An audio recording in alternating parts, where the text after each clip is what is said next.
.4 के स्टूडियो में अपने जिले के गोपालगंज जिले के सहायक निदेशक उद्यान के नियाज अहमद साहब आए हैं।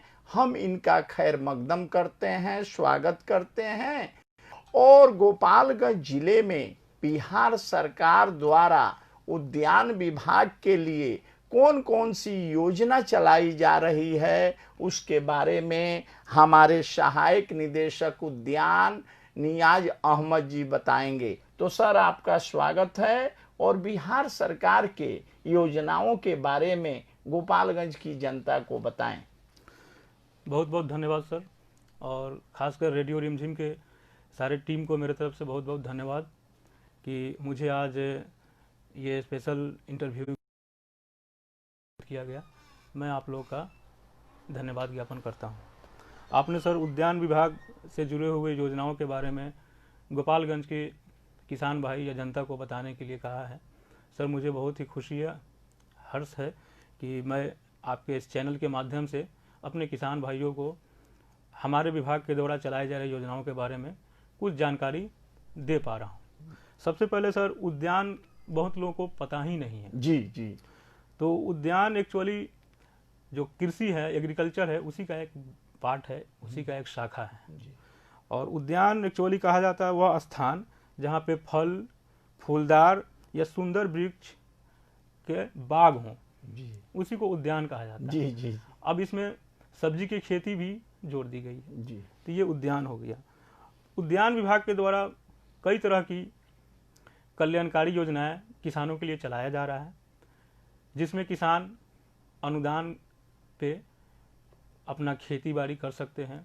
और जो प्रधानमंत्री का एक सपना है, ड्रीम है कि किसानों की आय को दुगुनी करना है, तो उद्यान विभाग के बगैर किसानों की आय दोगुनी नहीं हो सकती है। क्योंकि सिर्फ अनाज वाले फसल का उत्पादन करके किसान की आय दोगुनी नहीं होगी जब तक किसान फल और सब्जी के उत्पादन में आगे नहीं बढ़ेंगे। और उद्यान विभाग हमारे प्रधानमंत्री का जो सपना है या किसानों का जो आय दोगुना करने का संकल्प है, उसको पूरा करने में लगा हुआ है। इसी क्रम में उद्यान विभाग के द्वारा बहुत सारे स्कीम योजनाएं चल रही है, जिसके बारे में एक एक करके मैं बताने का प्रयास करूँगा। हाँ, बताया जाए। हमारे जिले में समेकित उद्यानिक विकास हेतु मुख्यमंत्री बागवानी मिशन का संचालन किया जा रहा है। सर, इसके 2-3 अवयव है जिसका मैं पहले जिक्र कर देना चाहता हूँ जी। जिसमें पहला अवयव है क्षेत्र विस्तार कार्यक्रम। सर, क्षेत्र विस्तार कार्यक्रम के तहत फलदार वृक्षों के नए बाग लगाना, टिश्यू कल्चर, केला, अनानास की खेती, पपीता की खेती, फूल की खेती, सुगंधीय एवं औषधीय पौधों की खेती, हाइब्रिड सब्जी की खेती मुख्य रूप से सम्मिलित है। उसके बाद सर, इनपुट या सामग्री आधारित कार्यक्रम है। इस कार्यक्रम के तहत poly house, shade net house, plastic tunnel, मधुमक्खी बॉक्स, मधुमक्खी छत्ता, मधु निष्कासन यंत्र, प्लास्टिक कैरेट्स, लेनो बैग इत्यादि मुख्य रूप से सम्मिलित है। किसान इनका भी फायदा उठा सकते हैं जी। और तीसरा जो अवयव है इसका सर, वो तीसरा अवयव है परियोजना आधारित कार्यक्रम। इस कार्यक्रम के तहत पैक हाउस, प्याज भंडारण इकाई, आसवन इकाई, solar micro cool chamber, refrigerated van, cold storage, mushroom उत्पादन इकाई, मशरूम कंपोस्ट उत्पादन इकाई, ये सब मुख्य रूप से सम्मिलित है।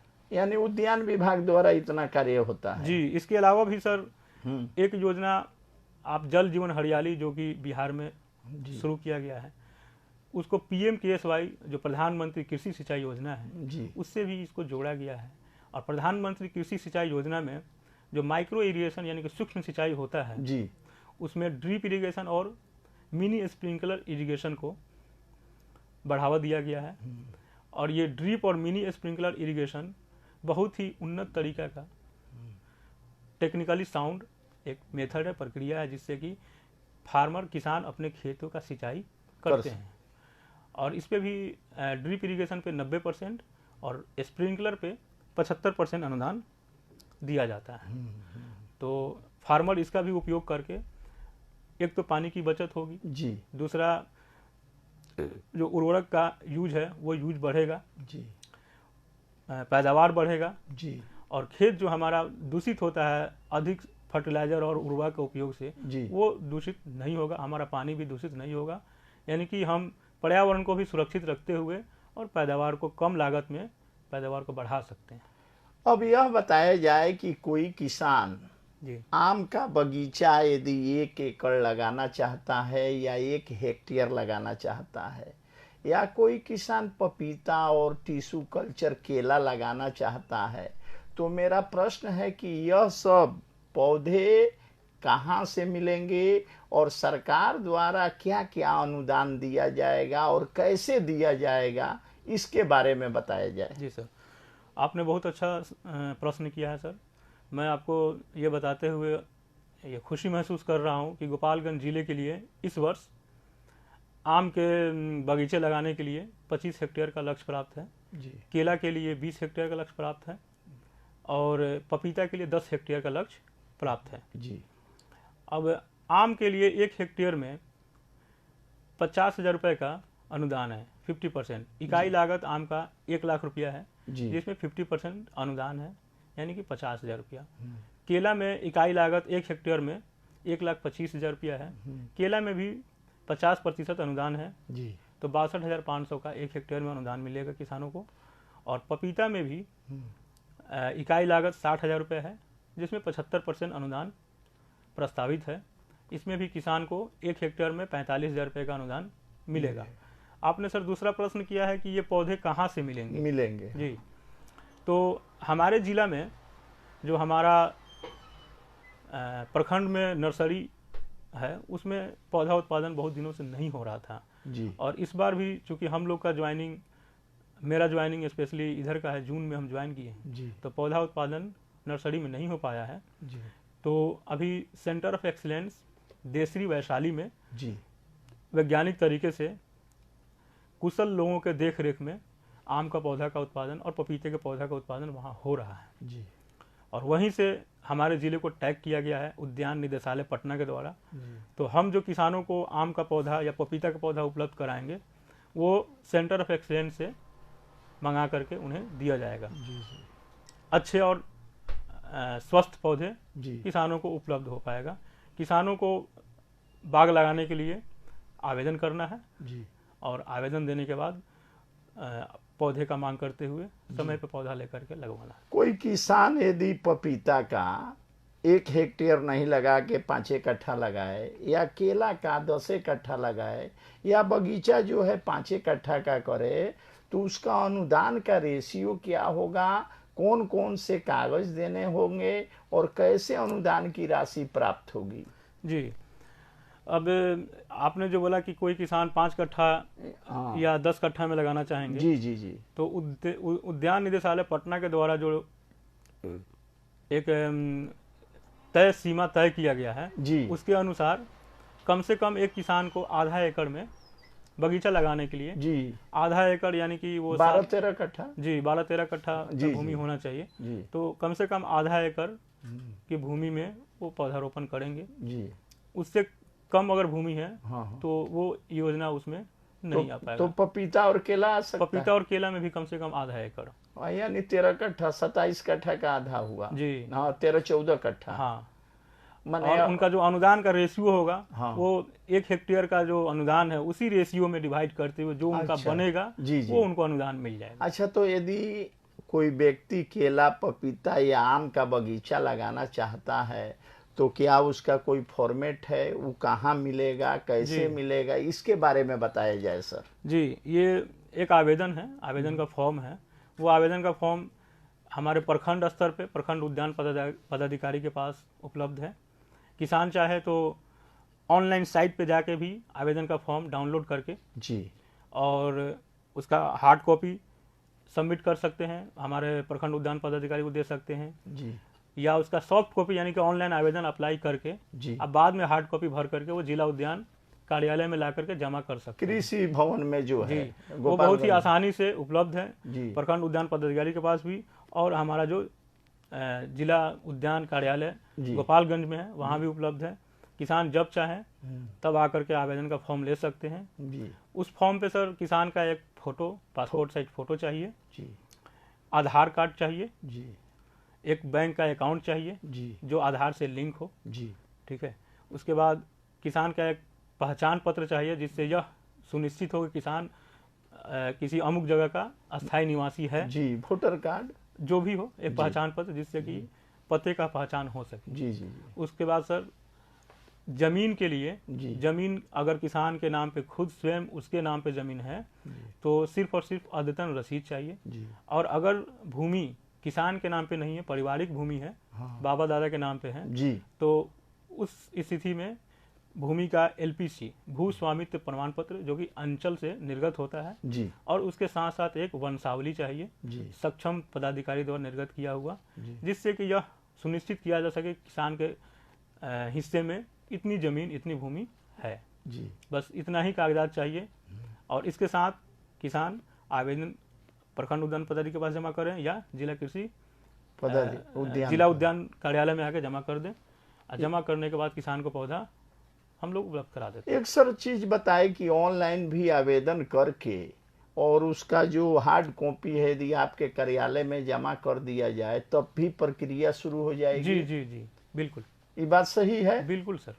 अभी हम बातचीत कर रहे हैं सहायक निदेशक उद्यान गोपालगंज के श्री नियाज अहमद जी से। यह जो है किसानों के हित में बहुत सारी जानकारी बिहार सरकार और भारत सरकार की योजनाओं के बारे में दे रहे हैं। सर यह बताया जाए कि इस जिले में बहुत ऐसे लोग हैं जो भूमिहीन जी हैं, सर। जिनके पास जमीनें नहीं है। यदि वे लोग उद्यान लगाना चाहें, पपीता लगाना चाहें, केला लगाना चाहें या आपके विभाग से जुड़ना चाहें तो उनके लिए कोई योजना है?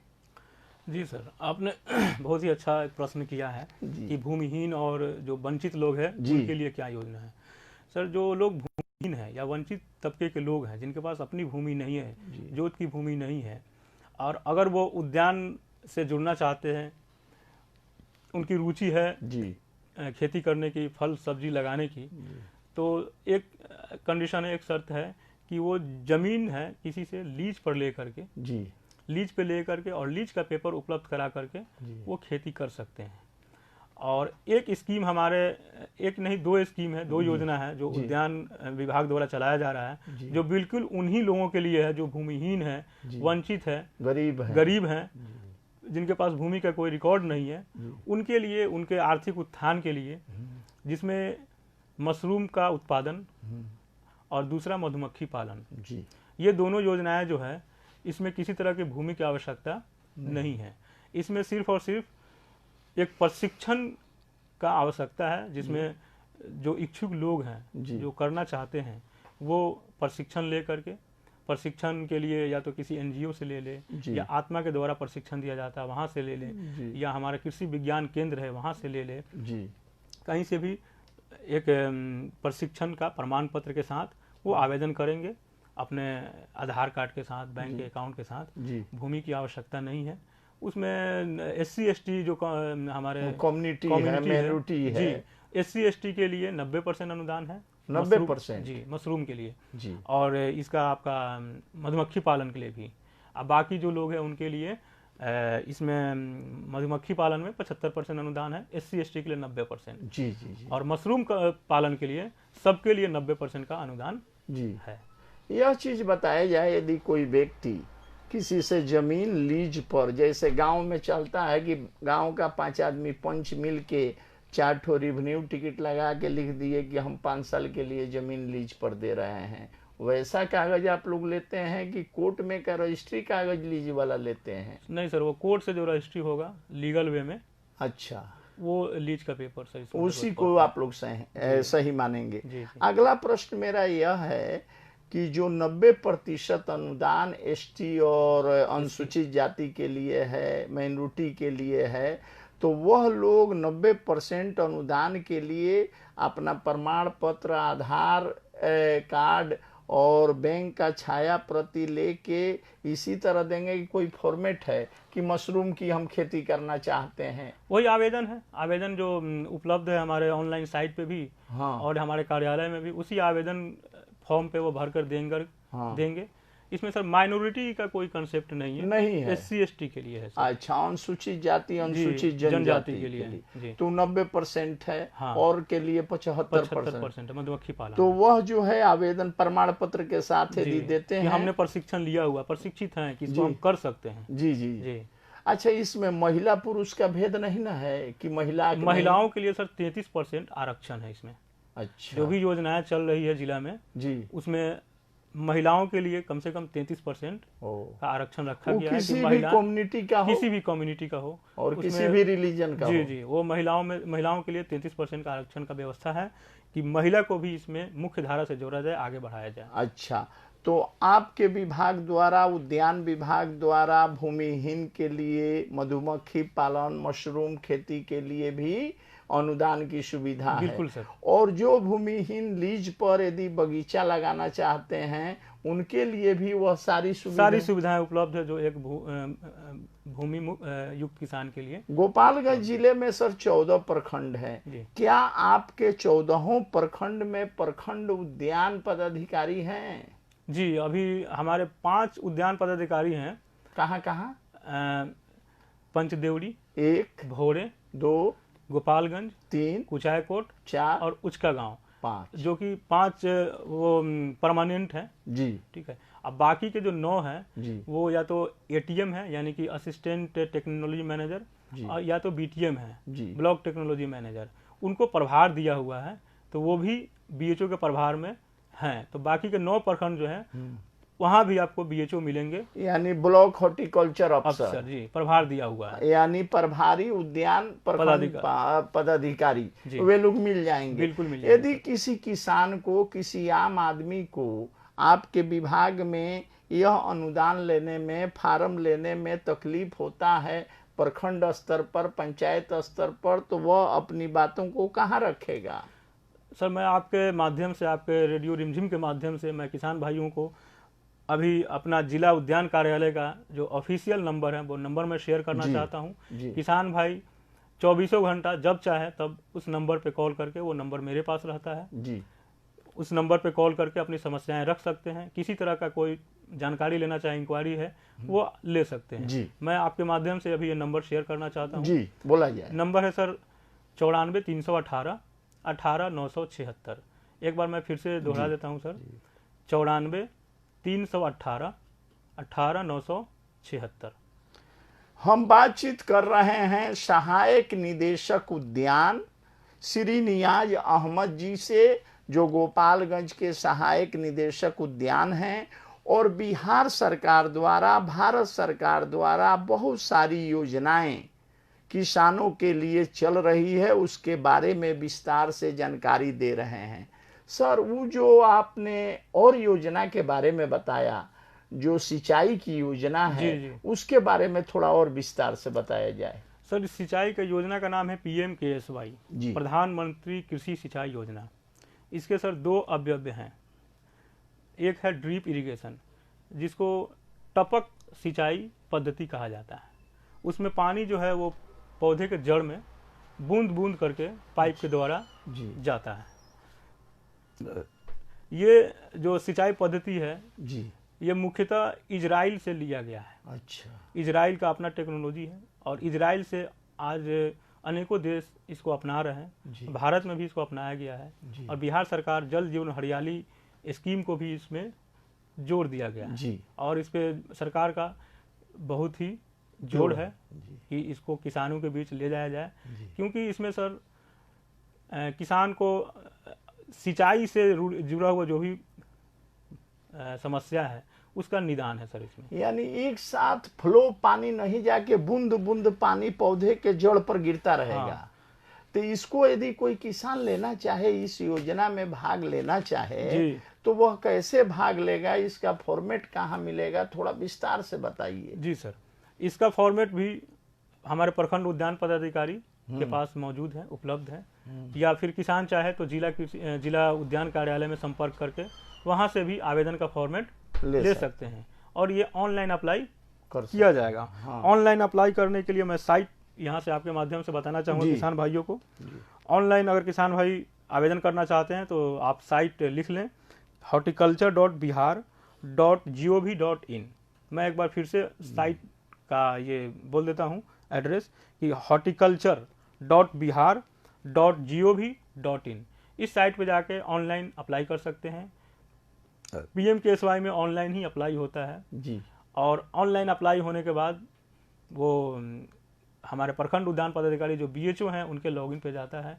उनके लॉगिन पे जाने के बाद इसमें बहुत सारे कंपनियां हैं जो रजिस्टर्ड है जी। उस कंपनी को भेजा जाता है। वो कंपनी जाके वहाँ सर्वे करते हैं। सर्वे करने के बाद जब उसका इंस्टॉलेशन वगैरह हो जाता है जी, तो फिर BHO के पास से हमारे लॉगिन पे आता है और हम उसका वेरिफिकेशन करके फाइनली उसको सब्सिडी के लिए भेज देते हैं। क्या सब्सिडी है उसमें जो जड़ में बूंद बूंद पानी जाएगा, उस स्कीम का PP नाम बता रहे थे, कौन योजना है? टपक सिंचाई। हाँ, टपक ड्रिप इरिगेशन। अच्छा, टपक सिंचाई योजना। वो चूंकि टपक टपक के पानी जाता है। जी जी। तो उसमें किसान को कितना अनुदान है? 90% अनुदान है सर। मान लीजिए जैसे 1 एकड़ में यदि वह टपक सिंचाई योजना यदि कोई किसान लगाना चाहे जी तो 90% अनुदान का अर्थ कितना रुपया हुआ? 1 एकड़ में सर अगर कोई किसान ये टपक सिंचाई पद्धति से सिंचाई करना चाहते हैं और उसका लाभ लेना चाहते हैं जी, तो 1 एकड़ का लागत जो आता है वो 57,946 रुपया आता है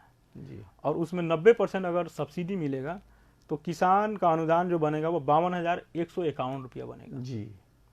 यानी 57,946 रुपये का जो लागत आ रहा है उसमें किसान को जो अनुदान की राशि मिलेगी वो 52,151 रुपया मिलेगा। मोटा मोटी किसान को 5 से 6,000 रुपया अपने। अच्छा, अगर जैसे उस स्कीम में था अगर किसान के पास 1 एकड़ जमीन नहीं है, 27 कट्ठा नहीं होके 14 कट्ठा है, तो उसमें उसका आधा अनुदान मिलेगा जी।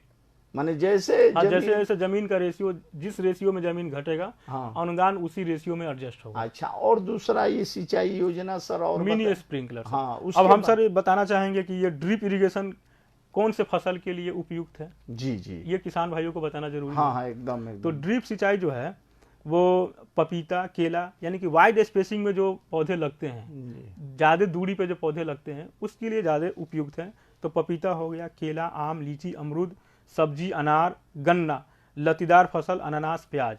आपके हमारे गोपालगंज जिला के लिए चूंकि ये गन्ना उत्पादन का क्षेत्र है, गन्ना यहाँ अच्छा उत्पादन होता है और यहाँ पे 2 या 3 चीनी मिल भी है जी। तो मैं किसान भाइयों से अनुरोध करूंगा कि गन्ना उत्पादन में आप ड्रिप सिंचाई का उपयोग करके और अपने उपज को बढ़ाइए, पैदावार को बढ़ाइए। क्योंकि गन्ना में अगर हम ड्रिप सिंचाई का उपयोग करते हैं तो गन्ना का जो क्वालिटी है, ओवरऑल क्वालिटी उसका बढ़ जाता है। गन्ना जो है हमारा सीधा होता है, लॉजिक नहीं होता है, गिरता नहीं है जी। और गन्ना का जो चीनी का या शुगर का जो कंटेंट है, जो उसमें शुगर का मात्रा होना चाहिए जी, वो बढ़ जाता है। उसके ऊपर जो व्याधि और कीट का जो प्रकोप होता है या जो बीमारी आता है उसमें कमी हो जाता है बहुत हद तक। ये तो बहुत अच्छी योजना है। और पानी का लगभग 60% पानी की बचत होती है। 30 से 35% जो है पैदावार में वृद्धि होती है, उत्पादकता बढ़ जाती है और पानी का लागत कम हो जाता है। पानी का लागत कम हो जाता है। इसके लिए सरकार हमें 90% अनुदान पे ये मशीन और ये पूरा पाइप सिस्टम अवेलेबल करा रहा है जी। तो हम किसान भाइयों से अनुरोध करेंगे कि इस योजना का ज़्यादा से ज़्यादा लाभ उठाएं। कहीं से कोई भी दिक्कत हो आप फ्री हैं, मैंने नंबर दिया है, उस नंबर पे कॉल कर लें या कभी भी 10 से 5-6 के बीच में आप जिला उद्यान कार्यालय में आकर हमसे संपर्क कर सकते हैं। जी जी जी। और इसमें और बता रहे थे हाँ सर, एक मिनी स्प्रिंकलर है। मिनी स्प्रिंकलर वो फव्वारा, जैसे बारिश होता है, बरसात होता है जी जी, और वो बूंद गिरती है, बस उसी तरह से फव्वारा सिस्टम में पार्क वगैरह में देखे होइएगा फव्वारा लगा हुआ रहता है। उसी फव्वारा सिस्टम के थ्रू मिनी स्प्रिंकलर में सिंचाई किया जाता है। कौन कौन फसल के लिए? मिनी स्प्रिंकलर सर आपका आलू, प्याज, धान, गेहूं, सब्जी, चाय, ये सब बागान के लिए जी बहुत ही उपयुक्त है। और ये 8 मीटर गुने 8 मीटर की दूरी पे या 10 मीटर गुने 10 मीटर की दूरी पे इंस्टॉल किया जाता है। और इसमें उसका जो रेंज है 8 मीटर गुने 8 मीटर का, उस पूरे रेंज में स्प्रिंकलर जो है वो चारों तरफ घूमते हुए फव्वारा से फव्वारा मेथड से सिंचाई होता है। और पानी भी कम लगता पानी है। भी बिल्कुल इसमें कम लगता है और पानी इक्वली बराबर पौधे के जड़ में, सब पौधे के जड़ में पहुंचता है। और इसमें भी कीट व्याधि का प्रकोप कम हो जाता है। जो हम उर्वरक देते हैं उसकी उसका भी यूज मात्रा बढ़ जाता है। जी उसका प्लांट के द्वारा, जो पौधे के द्वारा जो यूज होगा वो ऑटोमेटिक बढ़ जाता है। जी वो हमको कम डालना पड़ता है। और जो उर्वरक का जो अनावश्यक जो जहरीला विषैले चीज हैं, जो हम फ्लड इरिगेशन करके जी जो पानी एक साथ खेत में लगाकर जो हम सिंचाई करते हैं, तो उससे क्या होता है कि जो उर्वरक हम देते हैं उसमें से जो जहरीले तत्व है वो हमारे वाटर टेबल में जाके, पानी में जाके मिलते हैं। जी। तो पानी हमारा दूषित होता है, हमारा खेत का भी उर्वरक शक्ति खत्म होता है। जी। लेकिन इस पद्धति से जब हम सिंचाई करेंगे तो हमारा पानी का भी स्वास्थ्य बना रहेगा, मिट्टी का भी स्वास्थ्य बना रहेगा और उपज भी हम अधिक लेंगे। बहुत। इसमें अनुदान कितना है, माने किसान यदि कोई लगाना चाहे? मिनी स्प्रिंकलर में 75% का अनुदान है। अच्छा। इसमें 1 एकड़ में लागत जो है वो 47,567 रुपया है। जी। अनुदान किसान को 42,810 रुपया मिलेगा। और आपके यहाँ भी फॉर्म मिल जाएगा और ऑनलाइन जो जी, आप जी। बताए हैं वहाँ भी फॉर्म मिल जी। जाएगा? इसका PMKSY जो है वो ऑनलाइन ही अप्लाई होता है। अच्छा। इसमें फार्म की जरूरत नहीं है, यानी पूरा अपना सिस्टम लेकर बैठा है। अच्छा, कौन कौन पेपर PDF में मांगता है कि इसमें यह पेपर दीजिए, क्या क्या देना होता है? किसान को पहले ऑनलाइन अप्लाई कर लेना है और ऑनलाइन करने के बाद तब जाकर के हार्ड कॉपी में जी वो फॉर्म भर के, जो फॉर्म है वो हमारे कार्यालय में उपलब्ध है, जिला उद्यान कार्यालय या प्रखंड उद्यान पदाधिकारी के पास उपलब्ध है। जी उसमें भी किसान का एक पासपोर्ट साइज फोटो चाहिए, जी किसान का जमीन का अद्यतन रसीद या LPC चाहिए, जी किसान का आधार कार्ड चाहिए, जी किसान का बैंक अकाउंट का पासबुक का जेरॉक्स कॉपी चाहिए। जी जी। यानी जो कागज उसमें आम केला पपीता में लग रहा है वही कागज इसमें भी बस, लगेगा, बस। सेम कागज लगेगा। जी, जी। और इसमें सर किसान रजिस्ट्रेशन तो जरूरी ही हाँ, है। किसान रजिस्ट्रेशन कोई भी योजना है, हाँ, हाँ। सबसे पहले किसान को जाकर के एक पोर्टल पे अपना रजिस्ट्रेशन करा लेना होगा। रजिस्ट्रेशन कराने के बाद किसान को एक रेफरेंस नंबर मिलता है, जी जी वो उसके किसान के मोबाइल पे मैसेज के रूप में चला जाएगा। OPT। हाँ ना, वो रेफरेंस नंबर होता है, अच्छा। OTP नहीं होता है हाँ, सर, हाँ। वो रेफरेंस नंबर होता है। अच्छा अच्छा जिसको यूज करते हुए किसान एक बार सिर्फ रजिस्ट्रेशन कराना है। जी। एक बार जब किसान रजिस्ट्रेशन करा लेंगे जी तो अब उस रेफरेंस नंबर को लेकर के भविष्य में कभी भी आवेदन करना होगा वो कर पाएंगे। यानी बिहार सरकार के उद्यान विभाग की बहुत सारी योजनाएं हैं। हम बातचीत कर रहे हैं रेडियो रिमझिम 90.4 पर सहायक निदेशक उद्यान गोपालगंज श्री नियाज अहमद जी से। सर, अंत में एक ही प्रश्न और मेरे मन में है, जो कोल्ड स्टोर बैठाना है जैसे आलू का, प्याज का, तो वह जो है उसके लिए यदि कोई किसान या कोई व्यापारी बैठाना चाहे तो उसके लिए भी अनुदान है, और क्या है और कैसे है, थोड़ा बताइए। जी सर, बिल्कुल है। कोल्ड स्टोरेज, 2 तरह का कोल्ड स्टोरेज है जिसमें आलू का भंडारण या फलों का भंडारण जी होता है।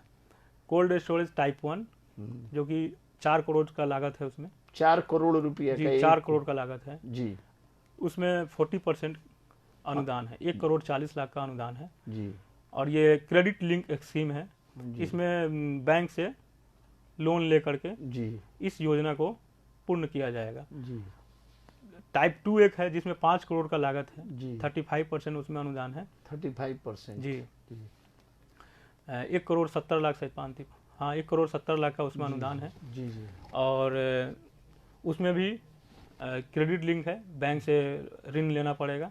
यानी कोई किसान या व्यापारी जो भी कोल्ड स्टोर बैठाना चाहे जी तो बाकी पैसा जो है बैंक लोन के रूप में दे बैंक दे। लोन के रूप में उनको बैंक से लोन ले करके जी क्रेडिट लिंक करा करके सब्सिडी का लाभ ले सकते हैं। अच्छा प्याज का भंडारण के लिए आपने सर एक सवाल किया है, जी तो प्याज का वो मिनी भंडार है जो 25 मीट्रिक टन तक का भंडारण हो सकता है। जी उसमें जनरल जो भी छोटे किसान हैं वो भी इसका लाभ ले सकते हैं। जी वो सर 1,75,000 का लागत कॉस्ट है उसका, जी जिसमें 50% सब्सिडी है, 87,500। जी तो इसका लाभ लेकर के किसान प्याज भंडारण इकाई का स्थापना कर सकते हैं।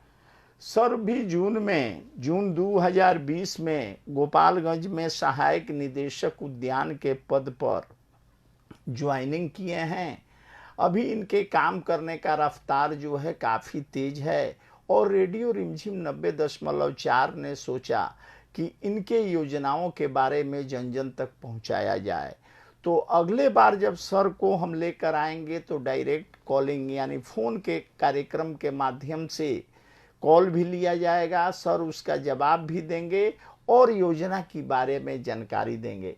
सर अपने व्यस्त समय में से निकाल कर गोपालगंज के किसानों के लिए जो समय दिया, मैं तमाम किसान के तरफ से, रेडियो रिमझिम टीम के तरफ से आपको धन्यवाद देता हूं, नमस्कार करता हूं। बहुत बहुत धन्यवाद सर, शुक्रिया सर, यहाँ रेडियो रिमझिम के स्टूडियो में बुलाने के लिए।